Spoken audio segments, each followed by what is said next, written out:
Good evening दोस्तों, कैसे हैं आप सभी लोग। उम्मीद करती हूँ कि आप सभी अच्छे होंगे और अपनी अपनी पढ़ाई में लगे होंगे। इससे पहले मैंने आदिकाल की रचनाओं के बारे में आपको बताया था, तो अगर आपने वो वीडियो नहीं देखी है तो उस वीडियो को ज़रूर देखें। मैं पूजा आप सभी का स्वागत करती हूँ अपने यूट्यूब चैनल पर, पूजा हिंदी कोचिंग में। अगर आप इस चैनल पर नए हैं तो इस चैनल को शेयर करें, लाइक करें और सब्सक्राइब करें।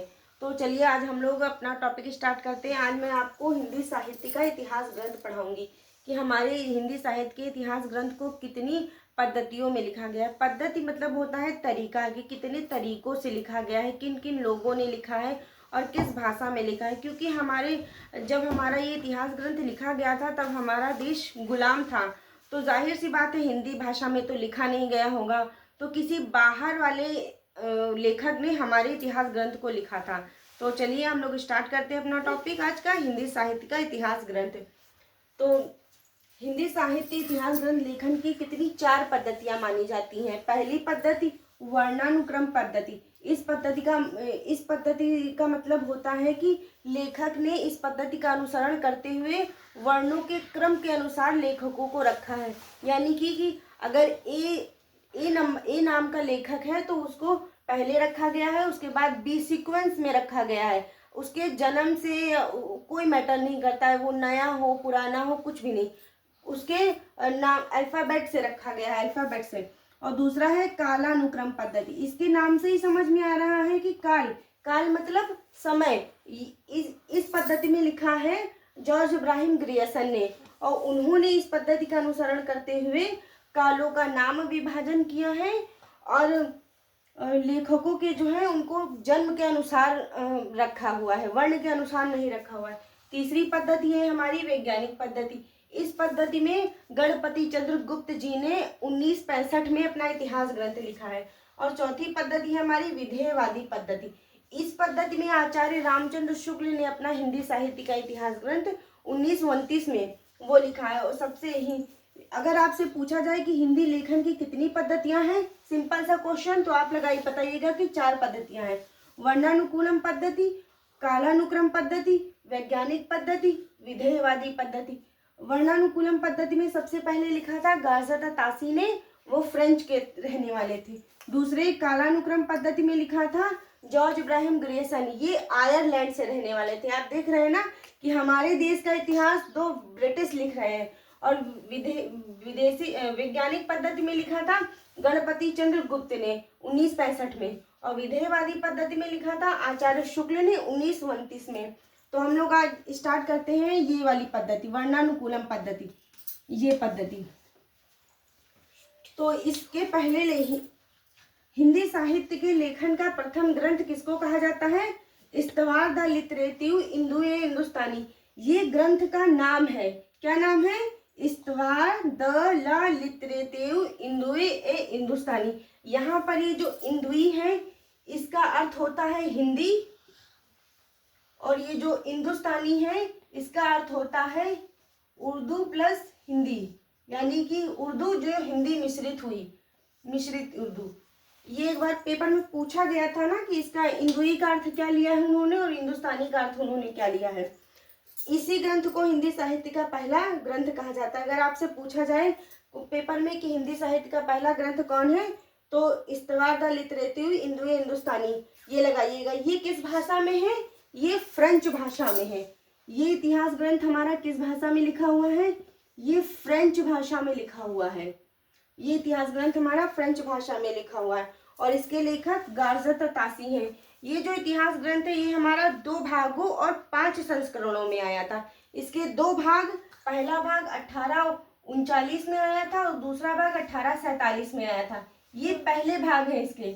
और इसके जो दूसरे भाग है वो 3 संस्करणों में आए थे और वो तीनों 1870 में ही आए थे। 1870 ईस्वी मतलब 1800 ईस्वी। और इसमें इस ग्रंथ में मैं ये ऊपर का इरेज कर देती हूँ तो आपको समझ आएगा। ये वाला, ये पद्धतियां मैं इरेज कर रही हूँ, आपको ये समझ में आ गई होंगी कि हमारे इतिहास ग्रंथ लिखने की कितनी पद्धति है।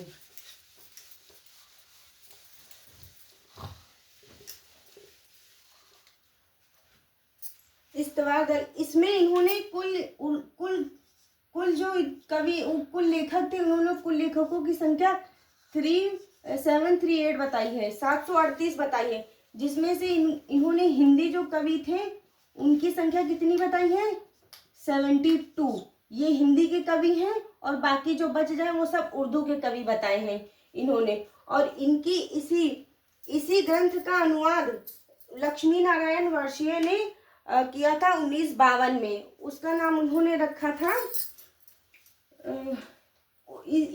इस वाले ग्रंथ के 2 अनुवाद हुए हैं, पहला हिंदी में, दूसरा उर्दू में। उर्दू में सबसे पहले 1848 में किया था करीमुद्दीन ने।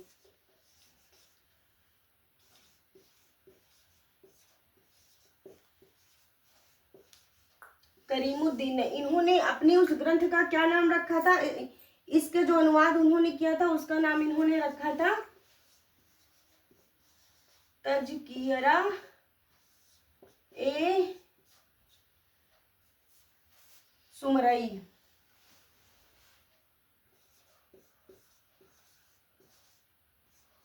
तज़किरा ए सुमरई रखा था इन्होंने इसमें नाम।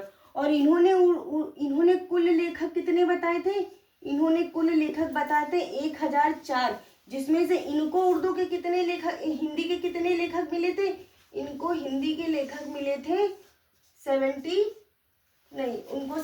मिले थे, इनको मिले थे 62। और इसका हिंदी में अनुवाद किया था, वो किया था लक्ष्मी नारायण वर्षीय ने, वो 1952 में किया था। 1952 में इसका हिंदी अनुवाद, ये उर्दू भाषा में है। ये जो तज़किरा सुमरई है, इसकी भाषा अगर पूछी जाए तो इसकी भाषा उर्दू है। और ये 1952 में लक्ष्मी नारायण वर्षीय, लक्ष्मी नारायण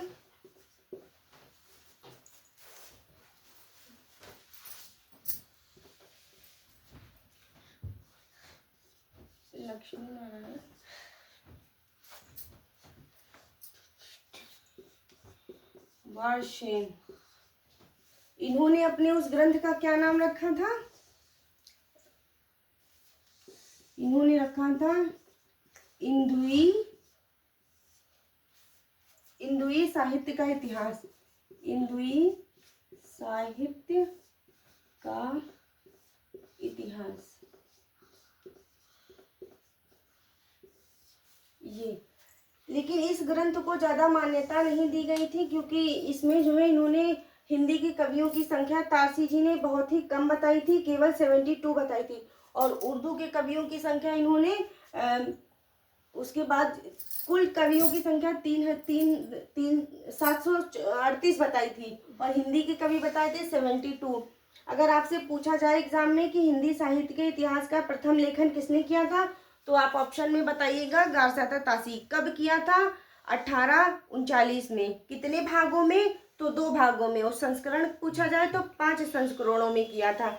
पहला भाग में पहला भाग इनका 1839 में आया था, और दूसरा भाग तो इसका एक भाग 1839 में और इसका दूसरा संस्करण 1847 में आया था। और इसका भाग जो 2 है वो 3 संस्करणों में आया था, और तीनों संस्करण 1870 में आए थे। अगर आपसे पूछा जाए कि इस्तवा द लिटरेटिव हिंदू हिंदुस्तान का हिंदी भाषा में किसने अनुवाद किया है, तो आप बताइएगा 1952 में लक्ष्मी नारायण वर्षीय ने। किस नाम से किया है, तब बताइएगा इंदुए साहित्य का इतिहास के नाम से किया है। अगर पूछा जाए हिंदी साहित्य का इतिहास ग्रंथ किस भाषा में लिखा है, तो आप क्या बताएंगे कि फ्रेंच भाषा में, क्योंकि ये जो तारसी जी थे ये फ्रेंच में के रहने वाले थे। अगर आपसे ये क्वेश्चन पूछा जाता है कि हिंदी साहित्य का इतिहास लेखन का उर्दू भाषा में किसने अनुवाद किया था, तब आप ये करीमुद्दीन का नाम बताइएगा, ये उर्दू के लेखक हैं। और अगर आपसे पूछा जाए करीमुद्दीन ने किस नाम से ग्रंथ लिखा है, तो आप बताइएगा तज़किरा ए सुमरई। इसमें इन्होंने उर्दू के कुल लेखकों की संख्या 1004 बताई है, और हिंदी के केवल 62 कवि बताए हैं। इसकी भाषा उर्दू है, इसकी भाषा हिंदी है। उम्मीद करती हूँ कि आपको ये गारसी जी का आज का टॉपिक समझ में आया होगा। आप चाहिए तो इसके नोट्स भी बना सकते हैं, और ये बहुत इंपॉर्टेंट है क्योंकि हिंदी का हमारा पहला इतिहास ग्रंथ है, तो इससे पेपर में क्वेश्चन पूछे ही जाते हैं। अगर आपको वीडियो अच्छी लगी है तो चैनल को लाइक करें, शेयर करें, सब्सक्राइब करें और हम अब मिलते हैं नेक्स्ट वीडियो में। तब तक के लिए गुड नाइट।